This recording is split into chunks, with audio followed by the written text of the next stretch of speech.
Good evening, everyone. Thank you Good evening, Obasan. How are you? for hosting. Thank you, hosting our shir tonight. We will get right to our subject, which is the Parsha of Kidoshim. This is a blockbuster Parsha, does not need my approbation, but we shall see that, as always, our friend who we have been learning from during the last months has some very insightful and always creative ideas. So I want to begin with a very well-known pasuk, one of the verses in the Torah that probably has among the highest profile, if I can use that expression. I'm talking about chapter 19, verse 18. 19:18. It's easy to remember. It was actually not a good year. The year 1918 was the year of the Spanish flu that killed 21 million people, but it's a very excellent pasuk. I'm talking about ve-ha-Kabbalah, love your neighbor as yourself.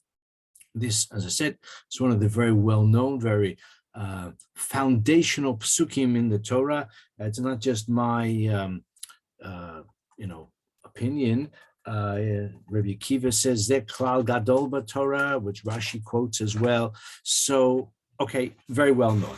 The thing about this pasuk, though, is if you think about it for a moment, we will have to acknowledge that it's highly problematic. The idea of love your neighbor is, as we say, the foundation probably of all the mitzvahs bein adam lamakom, bein adam lechavero. However, the idea kamocha is very problematic.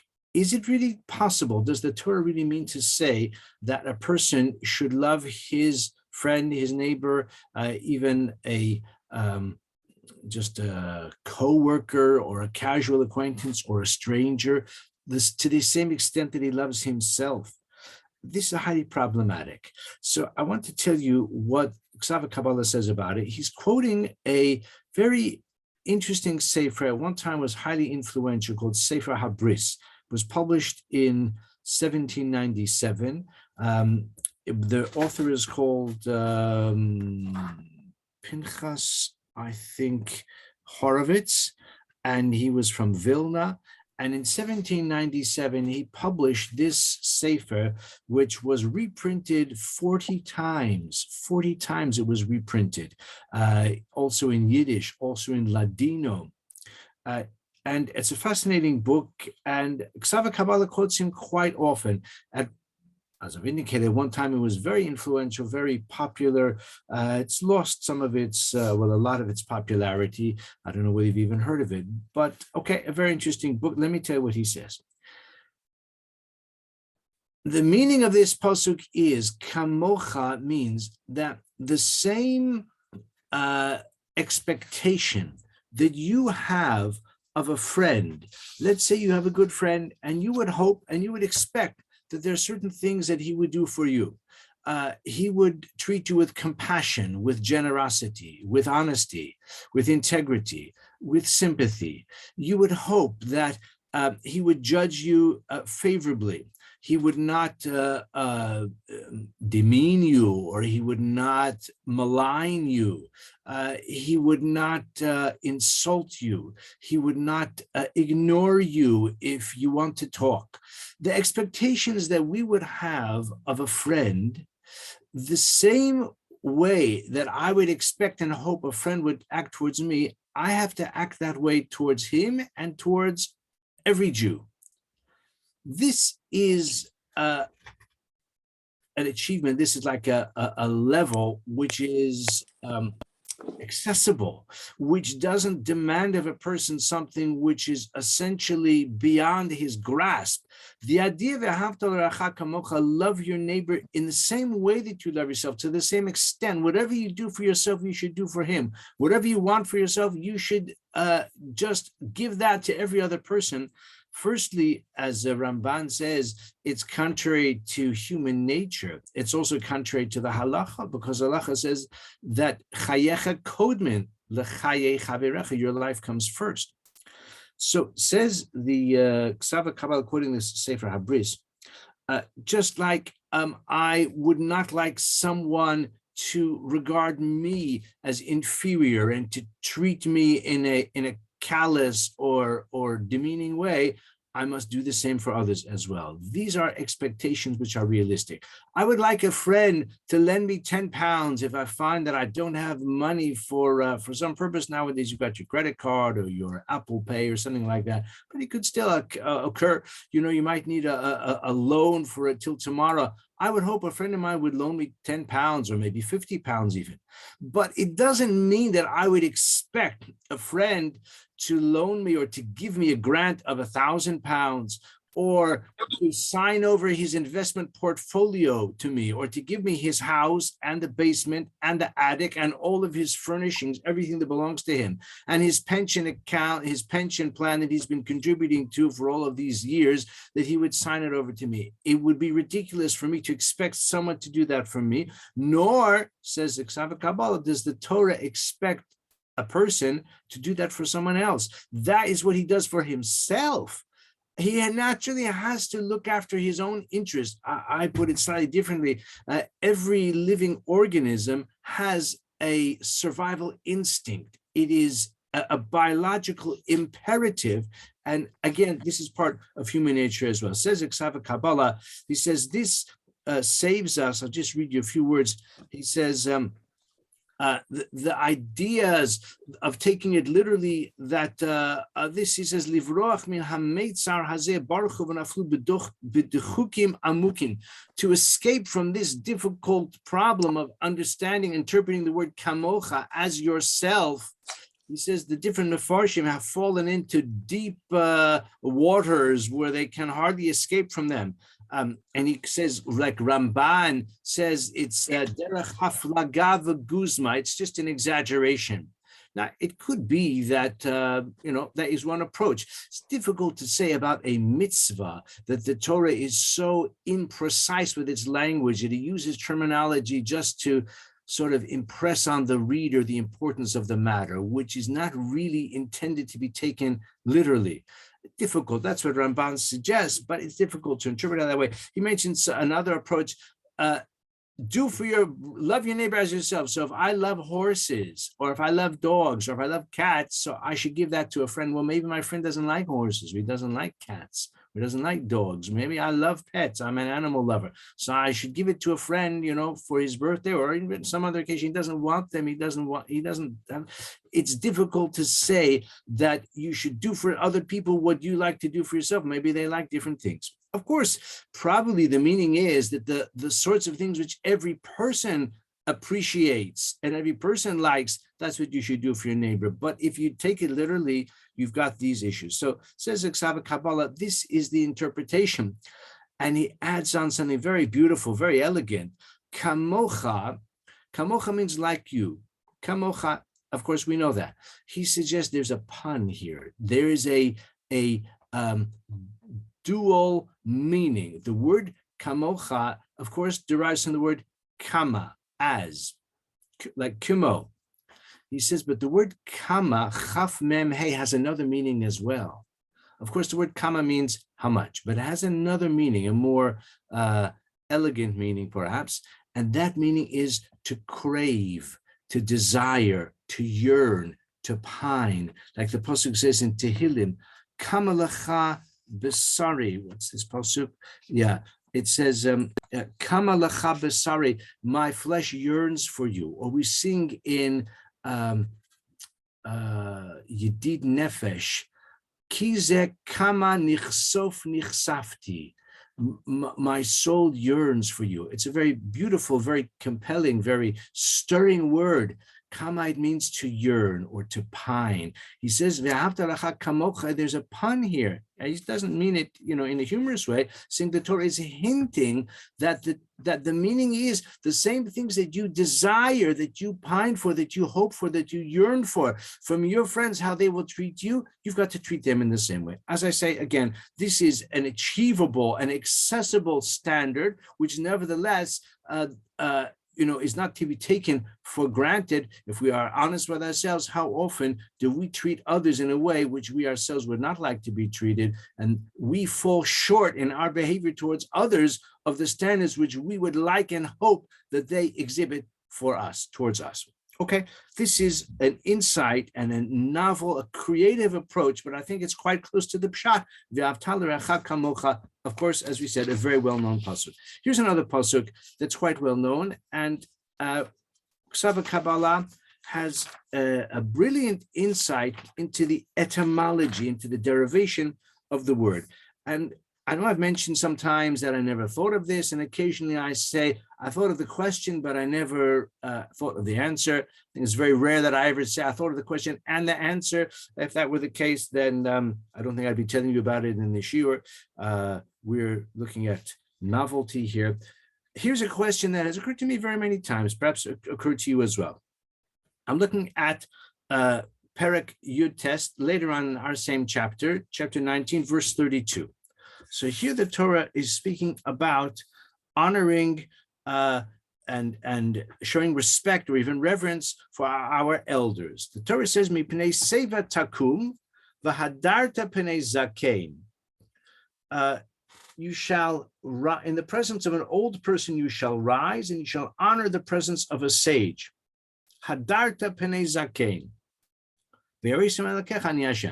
I'll just mention that in my voice note, hopefully to go out tomorrow, I have something completely different to say about this pasuk. So if it interests you, please tune in tomorrow when we send it out. Listen, take about 3 minutes of your time, maybe less.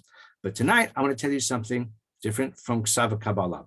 The question that I've often pondered is there a relationship between the word hidur, ve-hadarta? Hadarta is to beautify, really. Hadar, like we say about an esrog, pre-ates hadar, the fruit of a beautiful tree.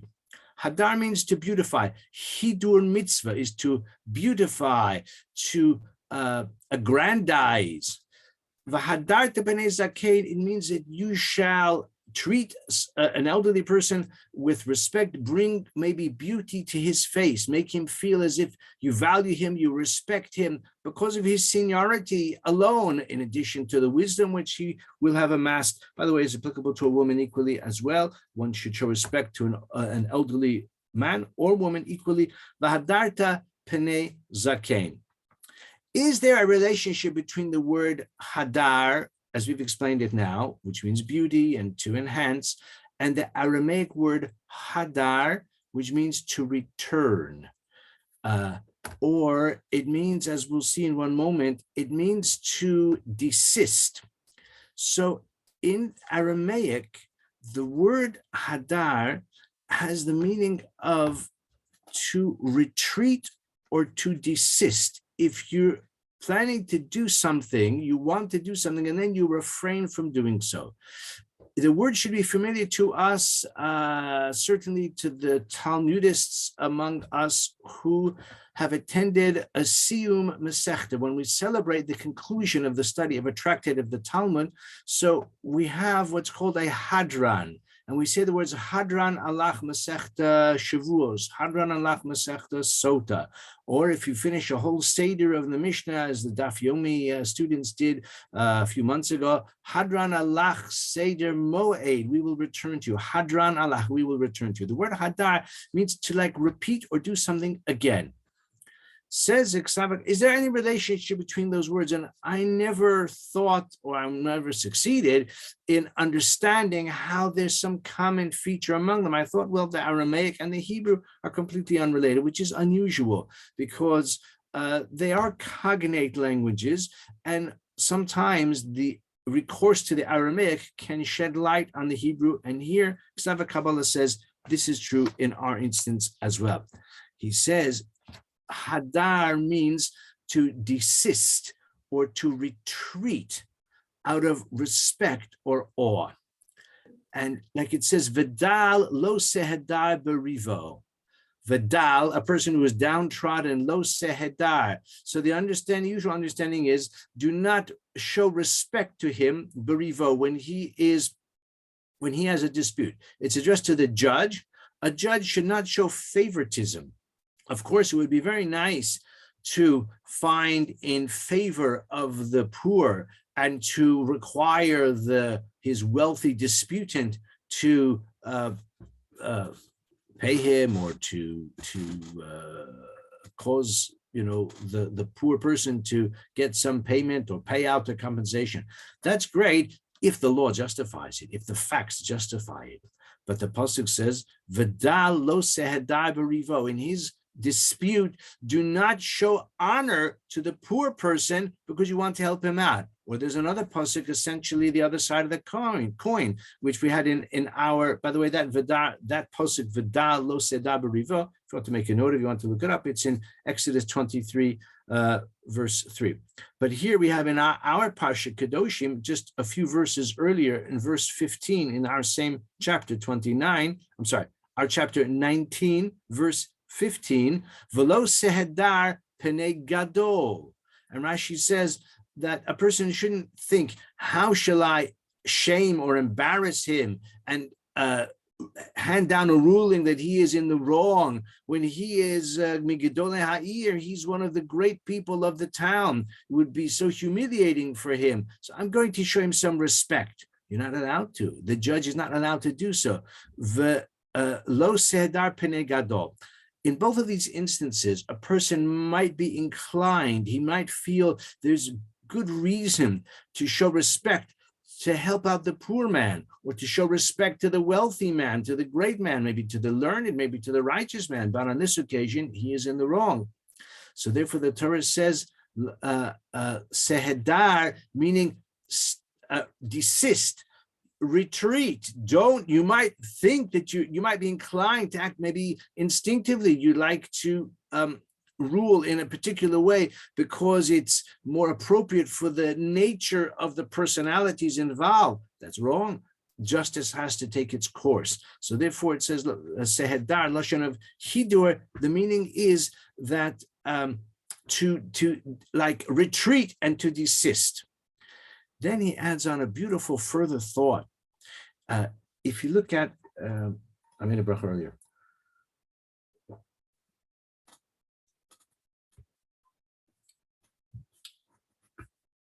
If we consider what the sages say about this pasuk about v'hadarta penei zakein, so listen closely. V'hadarta penei zakein, ezehu hidur. What is an act of hidur, of showing respect or bringing honor? Do not sit in his seat and do not contradict his words. The respect that a person should show for his elders is don't sit in his seat, don't contradict his words. So the ve-ha-Kabbalah points out, says you might ask a question. The Torah says, "V'hadarta penei zakein." It's an expression of what you should do. It's kum v'aseh. These are actions that you should take to honor the elderly. The examples that the sages give are to refrain. It's as if they were interpreting a prohibition. If the Torah were to express the similar idea or the same idea in terms of what is forbidden, then it would make sense. Don't sit in his seat. Don't contradict his words. But one could ask that in this instance, the Torah is expressing this as a positive commandment. So why do the sages give examples of refraining from behavior that would be demeaning or would compromise the honor and the reverence that you should show for your elders? Says ve-ha-Kabbalah, according to our explanation, it makes perfect sense, because the meaning of hadar, the real meaning is to retreat, to desist, to refrain out of reverence and respect. So hadar, according to this analysis, we can have recourse to the Aramaic word, which means to, like, as we say, to revisit or to return, like we say, hadran alach, the basic meaning of which is to retreat out of respect or out of reverence. And that is the meaning here as well. And in this way, I have discovered something which I've always been curious about, the common meaning between hidur in the Hebrew, which means, as we say, to honor, to respect, to beautify, and the word hadar in Aramaic, as we have explained. I want to share with you a third idea, as we often are doing in this shir. We've choose a few different selections. This one is quite well known, and I mean, the question, let's say, or the circumstance which requires elucidation is well known. ve-ha-Kabbalah Kedarko has a fascinating insight, which I'm going to share with you. So let's take a look at chapter 20, verse 17. Chaf Pasuk Yud Zayin. If you've got the stone Chumash, which I have here, you'll find it on page 668. V'isha sheikachas achoso bas avivo vas imo v'ras ervasa v'hiseres ervaso chesedhu. The Torah here is speaking about, I'm sorry to say, because it's a bit unsavory, an incestuous relationship. A man who takes his sister, the daughter of his father, or the daughter of his mother, half-sister or a full sister, and he sees her nakedness. That's a euphemism, does not require explanation. And she sees his nakedness. Chesedhu, chesedhu. The Torah says this is an act of chesed, or it can be described as chesed, and they will be cut off from their nation. The Torah here attaches great opprobrium to an unseemly act of incest. The question, of course, is that word chesed. Why and how do we attach the word chesed, which is such a fine word, such a praiseworthy concept, to this act of incest? Now, this irony is well known. Rashi says, take a look at Rashi for those who have access to Rashi's commentary. So Rashi says, chesed hu lashon arami cherpa. So Rashi says that the word chesed in Aramaic is used for cherpa. Cherpa is something which is shameful. And Rashi gives an example where the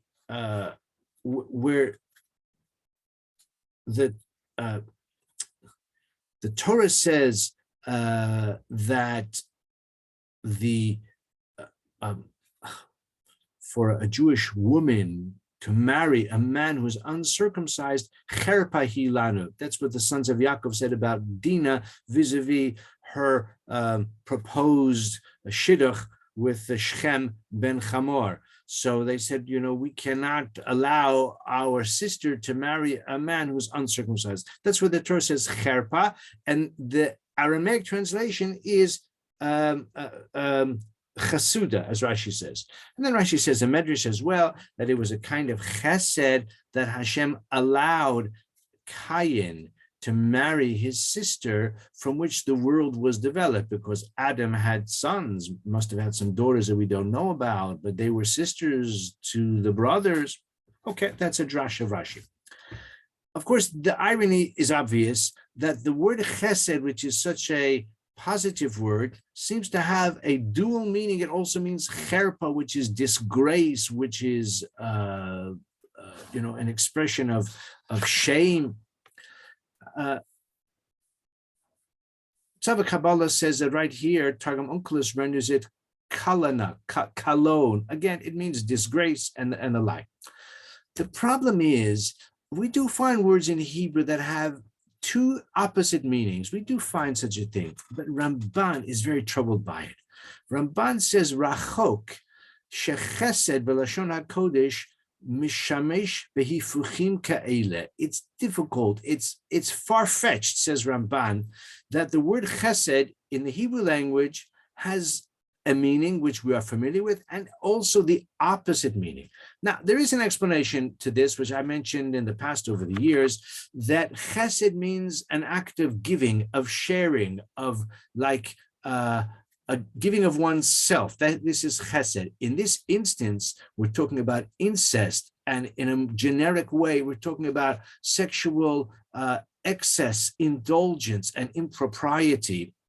So one can see how untrammeled chesed, which has no restraint, which has no parameters, which is not directed in an appropriate way, and in a limited way, in a focused way, that kind of impulse, if a person shares and gives with one and all, then it can lead to promiscuity. I've said many times, I once saw a sign that says, love your neighbor, but don't get caught. This is the idea of untrammeled chesed. And that's how I've always understood it. Ramban is not comfortable with it, though, the idea that the word chesed has an opposite meaning. And he suggests that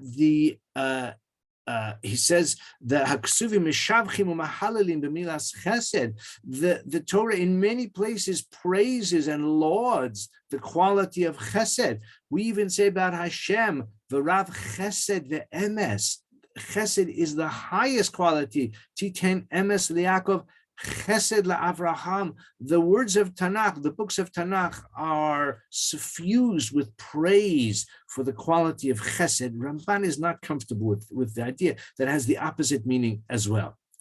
And he goes so far as to suggest that the Aramaic and the Hebrew are not to be associated with one another here. The word cherpa in Aramaic is chasuda, okay? But because chasuda in Aramaic means disgrace, it doesn't mean that it has that same meaning in Hebrew. So says Ramban, he has another approach. But ve-ha-Kabbalah has a simple and such a brilliant insight. He says, yes, chesed is highly praiseworthy. Chesed is among the most important midos which a person can have and which a Jew should certainly have and display, as we know.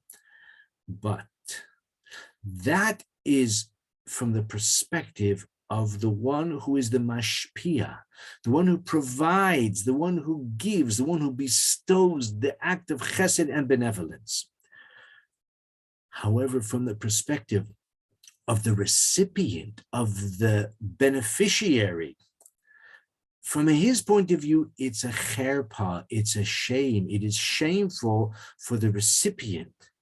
The recipient who feels as if he is impoverished and as if he is lacking in resources to look after himself, that he is in need of receiving handouts.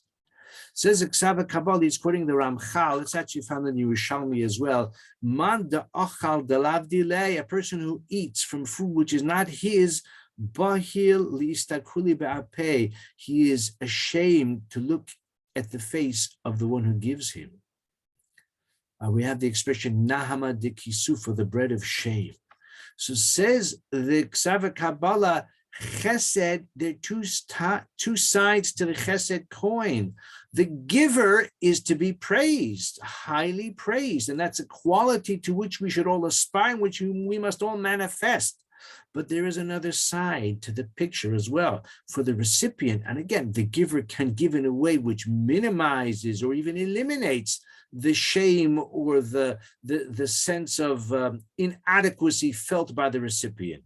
Yes, but in principle, the one who gives feels good. The one who receives is grateful, but at the same time, it undermines his sense of self-worth. So therefore, says ve-ha-Kabbalah, the fact that the word chesed also has the meaning of disgrace and shame, it's not so preposterous. It's not so, a kind of astonishing irony. It's not really that way, because the chesed coin has two sides.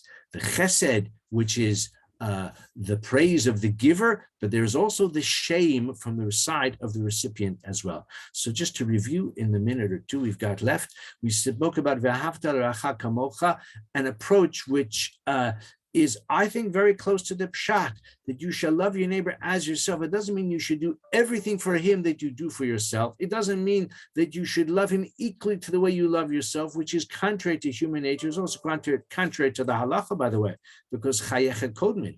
But rather, the meaning is the same expectations that I have of a friend towards me, and if I think about it a little bit, there are a lot of them, I should provide that for others as well. And I should be conscientious about that.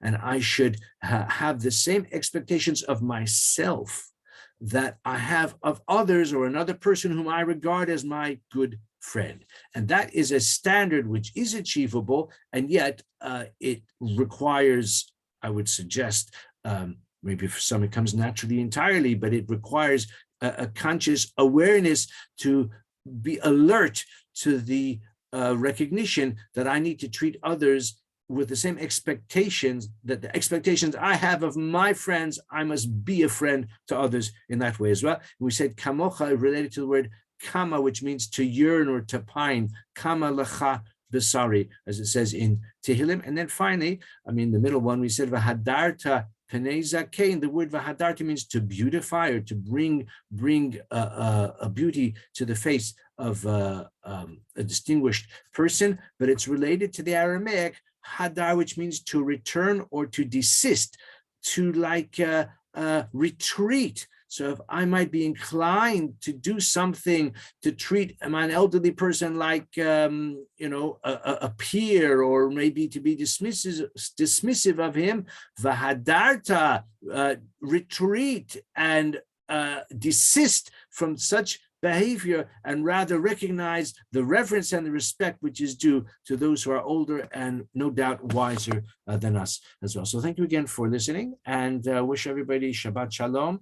And if anyone would like to come to Kesher, I'm delighted to say we have a special guest speaker in the form of Rabbi Barry Marcus. On Shabbos morning, we're having an Israeli Kiddush, and we're doing Pirkei Avot in the afternoon as well, the evening. So please join us for that if you would like, at 7:10 minutes before